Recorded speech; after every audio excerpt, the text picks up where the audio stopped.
ಸಚಿವ ನಾಗೇಂದ್ರ ಅವರ ವಿರುದ್ಧ ಗಂಭೀರ ಆರೋಪಗಳು ಕೇಳಿ ಬಂದಿದ್ರು ಅವರನ್ನ ಮರಳಿ ಸಚಿವ ಸಂಪುಟಕ್ಕೆ ಸೇರ್ಪಡೆ ಮಾಡಿಕೊಂಡಿರುವ ರಾಜ್ಯ ಸರ್ಕಾರದ ನೈತಿಕತೆಯನ್ನ ಪ್ರಶ್ನಿಸಿ ಬಿಜೆಪಿ ಶಿವಮೊಗ್ಗ ಜಿಲ್ಲಾ ಘಟಕದ ವತಿಯಿಂದ ಅನಿರ್ದಿಷ್ಟಾವಧಿ ಪ್ರತಿಭಟನೆ ಆರಂಭಿಸಲಾಗಿದೆ.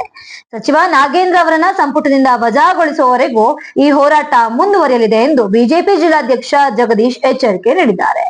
ನಗರದಲ್ಲಿ ನಡೆದ ಪ್ರತಿಭಟನಾ ಸಭೆಯನ್ನ ಉದ್ದೇಶಿಸಿ ಮಾತನಾಡಿದ ಅವರು, ಕಳೆದ 2024ರಲ್ಲಿ ಇದೇ ಸರ್ಕಾರ ನಾಗೇಂದ್ರ ಅವರಿಂದ ರಾಜೀನಾಮೆ ಪಡೆದುಕೊಂಡಿತ್ತು. ಆದ್ರೆ ಈಗ ಯಾವುದೇ ಸ್ಪಷ್ಟ ಕಾರಣ ಅಥವಾ ನೈತಿಕತೆ ಸಮರ್ಥನೆ ನೀಡದೆ ಮತ್ತೆ ಅವರನ್ನ ಸಂಪುಟಕ್ಕೆ ಸೇರ್ಪಡೆಗೊಳಿಸಿದೆ. ಆರೋಪ ಎದುರಿಸುತ್ತಿರುವ ವ್ಯಕ್ತಿಯನ್ನ ಮರಳಿ ಸಚಿವರನ್ನಾಗಿ ಮಾಡುವ ಮೂಲಕ ಸರ್ಕಾರ ಯಾವ ನೈತಿಕತೆ ಹೊಣೆಗಾರಿಕೆ ಪ್ರದರ್ಶಿಸ್ತಾ ಇದೆ ಎಂದು ತೀವ್ರ ಆಕ್ರೋಶ ವ್ಯಕ್ತಪಡಿಸಿದ್ರು. ಇದೇ ಸರ್ಕಾರ ಕಳೆದ 24ರಲ್ಲಿ ನಾಗೇಂದ್ರ ಅವರ ರಾಜೀನಾಮೆಯನ್ನು ತೆಗೆದುಕೊಂಡಿತು. ಆದರೆ ಇದೇ ಸರ್ಕಾರ ಮತ್ತೆ ಅವರನ್ನು ವಾಪಸ್ ತೆಗೆದುಕೊಂಡಿದೆ. ಈ ಪ್ರಶ್ನೆಯನ್ನು ನಾವು ಕೇಳ್ತಾ ಯಾವ ನೈತಿಕ ಹೊಣೆಯನ್ನು ಹೊತ್ತು ಈ ನಾಗೇಂದ್ರರವ್ರನ್ನ ಸರ್ಕಾರದಲ್ಲಿ ತೆಗೆದುಕೊಂಡ್ರಿ ಅನ್ನುವಂತಹ ಪ್ರಶ್ನೆಯನ್ನು ಕೇಳ್ತಾ ಇವತ್ತು ಈ ಪ್ರತಿಭಟನೆಯನ್ನು ಆರಂಭ ಮಾಡಿದ್ದೀವಿ.